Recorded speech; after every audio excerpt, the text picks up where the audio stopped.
आज हम गुजराती का गाला पेपर 3 का सॉल्यूशन पढ़ने जा रहे हैं। इसमें हम सेक्शन ए और बी पढ़ेंगे।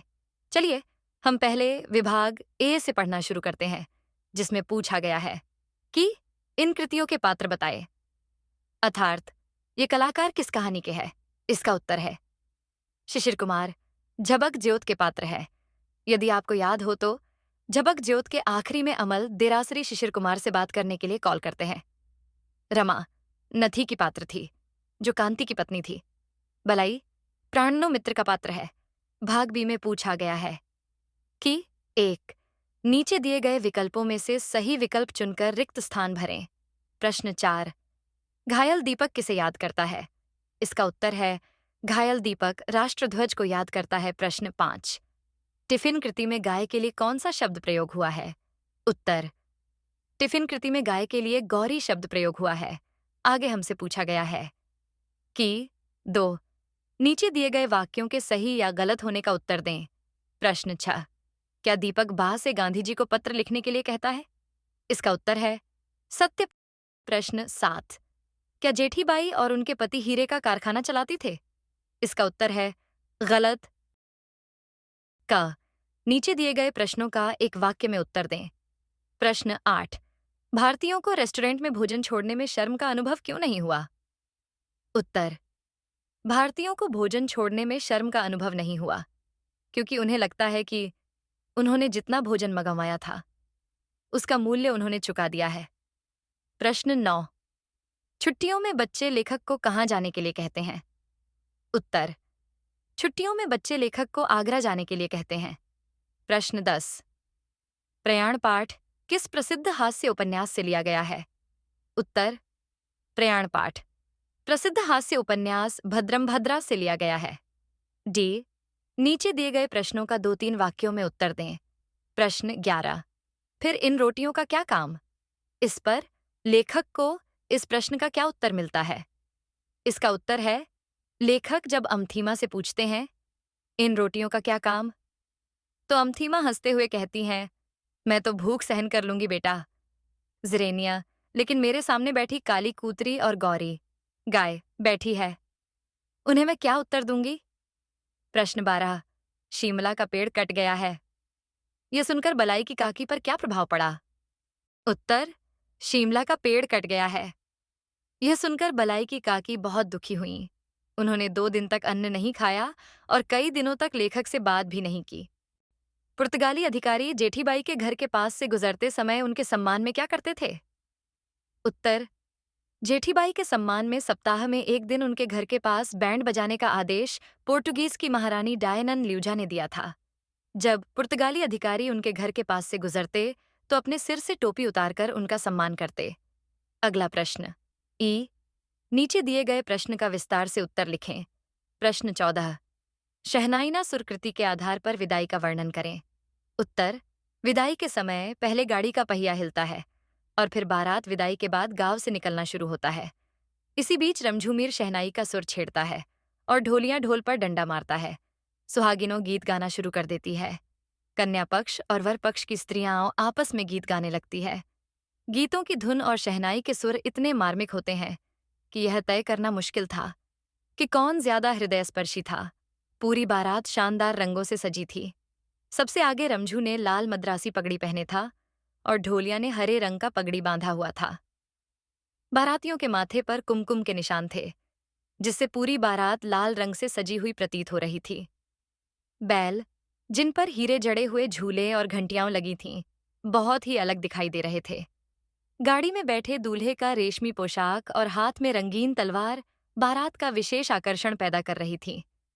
उनके पीछे गीत गाती हुई सुहागिनें अपने रंगीन कपड़ों में मानो एक रंगमंच की छटा बिखेर रही थीं।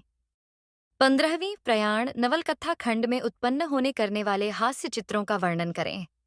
उत्तर प्रयाण नवलकथा खंड में भद्रम भद्रा की कहानी में भद्रम भद्रा और टिकट मास्टर के साथ की बातचीत में और आगगाड़ी अथवा ट्रेन में दूसरे यात्रियों के साथ की बातचीत में हास्य के चित्र दिखाई देते हैं।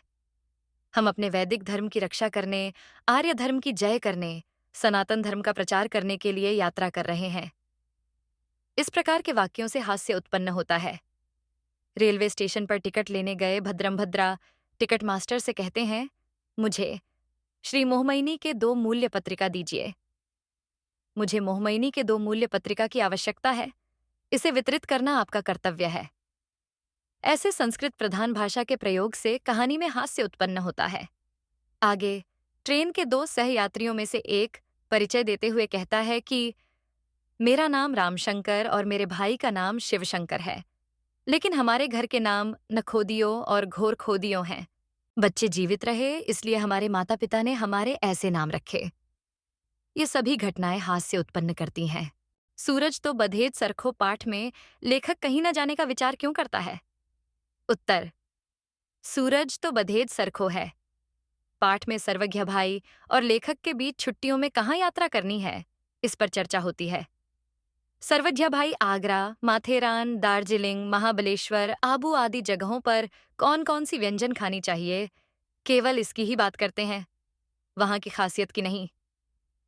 आखिर में सर्वज्ञ भाई आबू की बात करते हुए कहते हैं, आबू में एक समस्या है, वहां आपको आधा अहमदाबाद मिलेगा। अहमदाबाद के जिन लोगों से बचने के लिए हम गली में छिपने की कोशिश करते हैं, वे सब वहां टकराएंगे। वहां की सड़कें भी थोड़ी चौड़ी हैं, इसलिए भागकर भी कहाँ जाएंगे। उस समय ऐसा लगता है कि इतने पैसे खर्च करके आबू आने से अच्छा अहमदाबाद में ही रहते। लेखक को यह विचार पसंद आता है। छत पर बैठकर पटेल की आइसक्रीम खाते हुए बातें करने का जो मजा है, वह कहीं और नहीं। ऐसे विचारों के कारण लेखक कहीं न जाने का निर्णय करते हैं। निम्नलिखित जोड़ों को सही तरीके से मिलाएं। इसमें हमें पाठ और लेखक के नाम को मिलान करना है। इसका उत्तर है, मोरली की लेखिका मीराबाई है। तेबेसे अही के लेखक स्नेही परमार है। हाथ मेड़विए के लेखक निरंजन भगत है।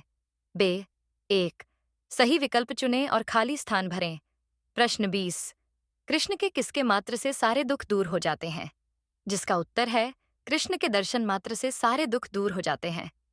प्रश्न 21 कवि अपने जीवन को कैसा बनाना चाहते हैं? उत्तर, कवि अपने जीवन को परोपकारी बनाना चाहते हैं। 2 नीचे दिए गए कथनों का सत्य या असत्य बताएं। प्रश्न 22 क्या हाथ से दिया गया दान उत्तम माना जाता है? उत्तर, असत्य। छिपाकर किया दान को उत्तम माना जाता है। प्रश्न 23 क्या हाइकू जापानी काव्य प्रकार है? उत्तर, सत्य। क निम्नलिखित प्रश्नों के एक वाक्य में उत्तर लिखें। प्रश्न 24 गोपियों ने किसका साथ छोड़ा? उत्तर, कान्हा की मुरली के कारण गोपियों ने अपनी सखियों का साथ छोड़ा। प्रश्न 25 मोरली ने किसका मन मोह लिया? उत्तर, मोरली ने गोपियों का मन मोह लिया। प्रश्न 26 कवि निरंजन भगत खाली हाथ में क्या अनुभव करते हैं? उत्तर, कवि निरंजन भगत खाली हाथ में ऊष्मा और सामने वाली की धड़कन का अनुभव करते हैं। डे निम्नलिखित प्रश्नों के 2-3 वाक्यों में उत्तर लिखें। कविदान का महत्व किस उदाहरण द्वारा समझाता है? उत्तर, ते बेसे अही गजल में कवि चींटी के घर भरने के उदाहरण से दान का महत्व समझाते हैं। चींटी के घर को थोड़े अनाज से भरने में व्यक्ति का कुछ नहीं जाता। नाम मात्र का दान भी बहुत होता है, और दान बिना किसी को बताए किया जाना चाहिए। इस कविता में गुप्त दान का महत्व को दिखाया गया है।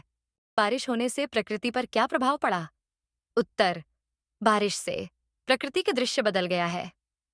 धरती खिल उठी, जंगल, पशु पंक्षी सब चहक उठे और नदियों में उफान आ गई। प्रश्न 29 कवि अर्थात गोपियों ने श्रीकृष्ण की मोरली को अभागिनी क्यों कहा है? उत्तर, कवि अर्थात गोपियों ने श्रीकृष्ण की मुरली को अभागिनी कहा है क्योंकि वह सांझ को बजकर गोपियों को व्याकुल कर देती है। वह अपने घर काम करने में सक्षम नहीं है। ई निम्नलिखित प्रश्नों के विस्तार से उत्तर लिखें। प्रश्न 30 तेबेसे अही गजल के अंतिम 2 लाइनों के आधार पर आत्मनिरीक्षण और ईमानदारी को समझाएं। इसका उत्तर है, हर व्यक्ति को अपना आत्मनिरीक्षण करना चाहिए। हमारा मन का दर्पण हमें हमारा असली चेहरा दिखाता है। आत्मनिरीक्षण करने से व्यक्ति अपने गुण दोष स्पष्ट देख सकता है। व्यक्ति को उन दोषों को ईमानदारी से स्वीकार करना चाहिए और उन्हें दूर करने का प्रयास करना चाहिए। ऐसा करने से व्यक्ति सभा में सम्मान के योग्य बन जाता है। प्रश्न 31 में पूछा गया है कि कवितांश समझाएं।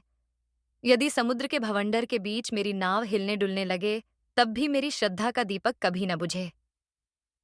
उत्तर, समुद्र में नाव चलाते समय कई भवंडर उत्पन्न होते हैं, जिससे नाव हिलने डुलने लगती है और नाव डूबने की संभावना होती है। ऐसे समय में ईश्वर पर विश्वास ही नाव को डूबने से बचा सकता है। जीवन भी श्रद्धा के बल पर ही टिकता है।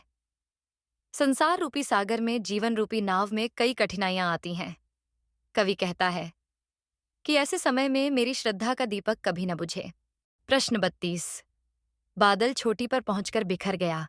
पंक्ति में व्यक्त संदेश। उत्तर, बादल जैसे जैसे ऊपर जाता है, हल्का होता जाता है। चोटी पर पहुंचते पहुंचते वह इतना हल्का हो जाता है कि बिखर जाता है। ये पंक्ति हमें सिखाती है कि अनावश्यक भार छोड़कर हल्के और खुशहाल जीवन का आनंद लिया जा सकता है।